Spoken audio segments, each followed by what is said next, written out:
Alright, what's going on, guys? My name is Omega. Welcome back to another video. So today we're actually going to jump right into things because we got some brand new patch notes for the next collection event. As you guys know, we also got the collection event trailer, so I'll be going over some of the skins in the event after we work on the legend update. So first off, we have an update coming for Octane. So Octane's ultimate is actually now going to have an increased cooldown from 60 seconds to 90 seconds. The dev comment here says Octane remains the most popular legend by a large margin, even after the stim nerf. Turns out jump pads are fun, but with the added utility from the two launch options, it's only fair to bump up the cooldown. So a little unfortunate, man. I thought Octane was in a pretty good spot. But moving on to Revenant, Revenant's got some pretty big changes. One of the first ones coming is one that I was expecting, and that's where they slightly slimmed down his hitbox, specifically around his midsection, arms, and upper legs. And you guys can get a good visual of what this actually looks like. Hopefully this is going to make Revenant have a little bit more survivability, because right now, or at least before, he would just get melted whenever he went into fight. So definitely very happy with that change.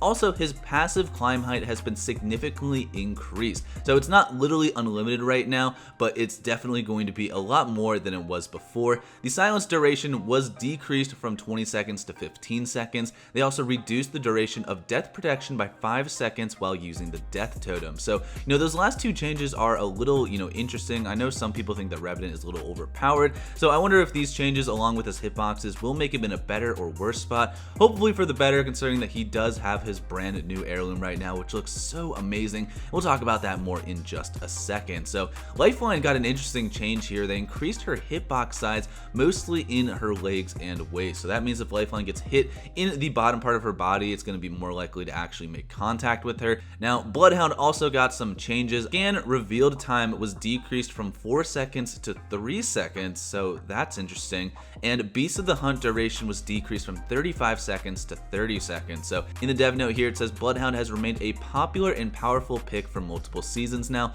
mostly because of the sheer amount of information that can be gained with one tap of their tactical. Shortening the scan duration still provides a snapshot of information for Bloodhound's team without stifling all enemies caught anywhere in the large range. And man, this is definitely kind of troll. We have something here for Watson where it says major buff. Watson can now place more than one Nessie on the map at a time with her epic emote, dude.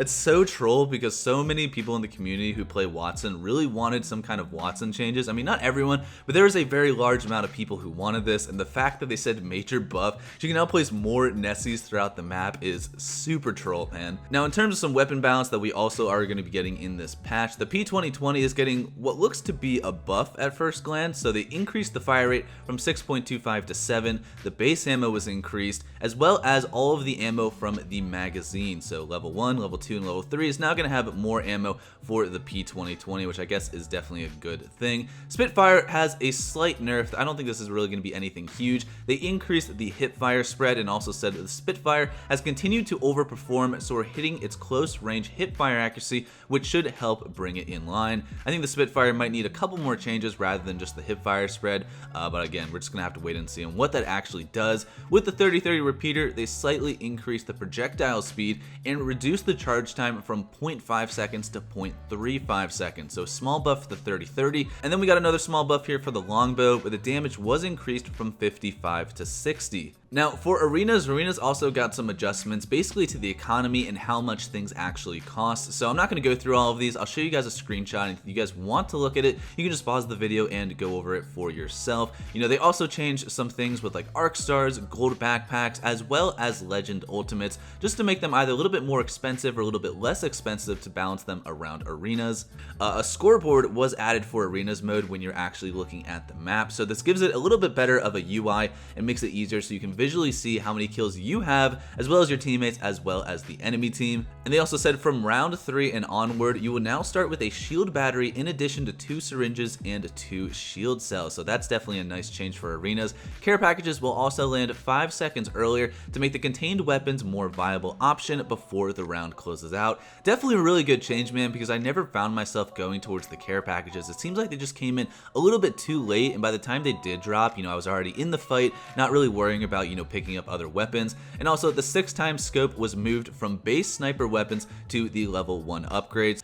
Now, in terms of some quality of life changes, Valkyrie is the first one to get a small little update saying the fuel gauge UI has been updated to better indicate when you're using fuel and when you're running low. And here are some really big miscellaneous quality of life updates. There are now added voice lines for when your ultimate is ready or not ready. When your ultimate gets to 100%, you'll be prompted to tell your team with new voice lines for each legend. At any point in time, you can ping your ultimate icon in your inventory to show your teammate what percentage you're at in quick chat. So that is absolutely huge, man. That's a feature that we've been asking for a very long time, and I'm pretty sure we were expecting that to come in the last season. So I am super hyped for that. It just means that it's going to be even easier to communicate with teammates when you don't have a microphone. So definitely very happy with that. And we have a couple of bug fixes. Well, there's actually a lot of bug fixes on these patch notes, but I just want to go over with you guys the big ones that I've seen a lot of people complaining about. So first off, with Caustic, they fixed an issue with enemies not getting highlighted when in Caustic's Nox gas. So that's been happening for quite some time, man. I'm glad that that issue is finally fixed. So with Gibraltar, being stuck by a direct hit of Fuse's Knuckle Cluster will no longer cause Gibraltar's gun shield to take unnecessary damage. Gibraltar's ultimate will no longer damage a friendly Horizon's ult, and gun shield will no longer take additional bleed through damage. Unfortunately, Horizon's Tactical will no longer ascend Caustic's gas traps or Octane's jump pads to the heavens. I've seen a lot of people playing around with that,